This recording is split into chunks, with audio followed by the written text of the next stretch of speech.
2020 అంటే అడ్డంగా కొట్టేయడం కాదు, అప్పుడప్పుడు క్వాలిటీ క్రికెట్ కూడా ఆడాలి అని మెల్బోర్న్ మ్యాచ్ నిరూపించింది. వన్ సైడెడ్ గా జరిగిన మెల్బోర్న్ T20 మ్యాచ్ లో ఆస్ట్రేలియా జట్టు ఆడుతూ పాడుతూ గెలిచేసింది.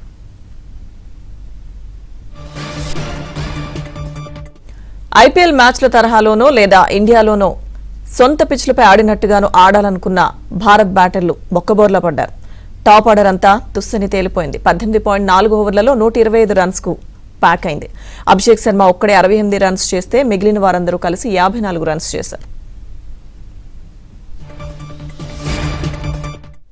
ఇక చేజింగ్ ను ఆస్ట్రేలియా కాన్ఫిడెంట్ గా మొదలుపెట్టింది. నిన్న మొన్నటిదాకా కుల్దీప్ యాదవ్ ను తీసుకోలేదనుకున్న వారు ఇప్పుడు ఎందుకు తీసుకున్నారా అనేట్టుగా జరిగింది. కుల్దీప్ ను Aussies బ్యాటర్లు పిచ్చబాదుడు బాదారు.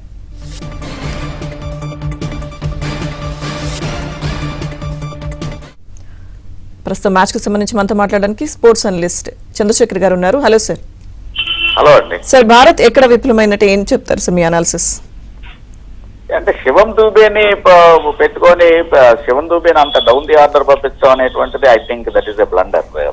Okay, no doubt Akshar Patel ని ప్రమోట్ చేయాలనుకుంటున్నారు. ఈవెన్ హర్షిత్ రాణా మీద గంభీర్ కి చాలా ఎక్కువ ఎక్స్పెక్టేషన్స్ ఉన్నాయి. That's true. బట్ యాక్చువల్ గా ఎప్పుడైతే కెప్టెన్ అంటే Tilak Varma last Asia cup hero Tilak Varma కూడా వెంటనే అవుట్ అయిపోయారు. ఆ time things would have been otherwise. But అది నా అబ్జర్వేషన్ ప్రకారం మాత్రం డెఫినెట్ గా శివం దుబేని డౌన్ ది ఆర్డర్ పంపించడం మనకి దెబ్బ తగిలింది. Bat at one and at his will and already Abhishek Sharma ఆడుతూ ఉన్నాడు. సో కాబట్టి అప్పుడు ఆ కాంబినేషన్ కనుక ఉన్నట్టయితే బాగుండేది. That's not there.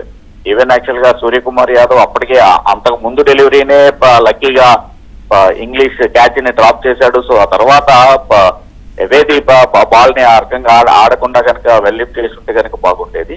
More over even అంటే ఇప్పుడు మనం ఏదో స్కానింగ్ చేయడం కాదు, కానీ తిలక్ వర్మ వచ్చిన వెంటనే ఆ షాట్ ఆడాల్సినటువంటిది. అది ఏషియా కప్ ఎగనిస్ట్ పాకిస్తాన్ ఆ రకమైనటువంటి షాట్ క్లిక్ అయింది, ఫైన్ లెగ్ బౌండరీకి వచ్చింది. బట్ ఎవ్రీ టైం అట్లా కాదు కదా. ఈవెన్ మీరు ఇస్రోలో చాలా కరెక్ట్ గా చెప్పారు. సో ఏదో మనం ఇండియన్ దాని మీద అంటే సబ్ కాంటినెంటల్ వికెట్స్ మీద ఆడుతున్నాము అన్నట్టు ఆడితే కనుక సరిపోదు. సో షార్ట్ సెలక్షన్ తిలక్ వర్మది కూడా చాలా రాంగ్ ఉంది. These are all the reasons. ఎప్పుడైతే ఆ తర్వాత 125 టార్గెట్ అనేది న్యాచురల్ గానే మార్ష్ చాలా మంచి ఫామ్ లో ఉన్నాడు. ఈవెన్ ట్రావెల్స్ హెడ్ ఎక్కువ స్కోర్ కొట్టకపోయినా కూడా ఇండియా మీద ఎప్పుడు ఆ రకమైనటువంటి స్టార్ట్ ఇస్తాడు. సో అక్కడ వాళ్ళు ఎప్పుడైతే పవర్ ప్లే లోనే కావాల్సినటువంటి ఫౌండేషన్ వేసేశారో ఆ తర్వాత nothing is left to the bowlers to do.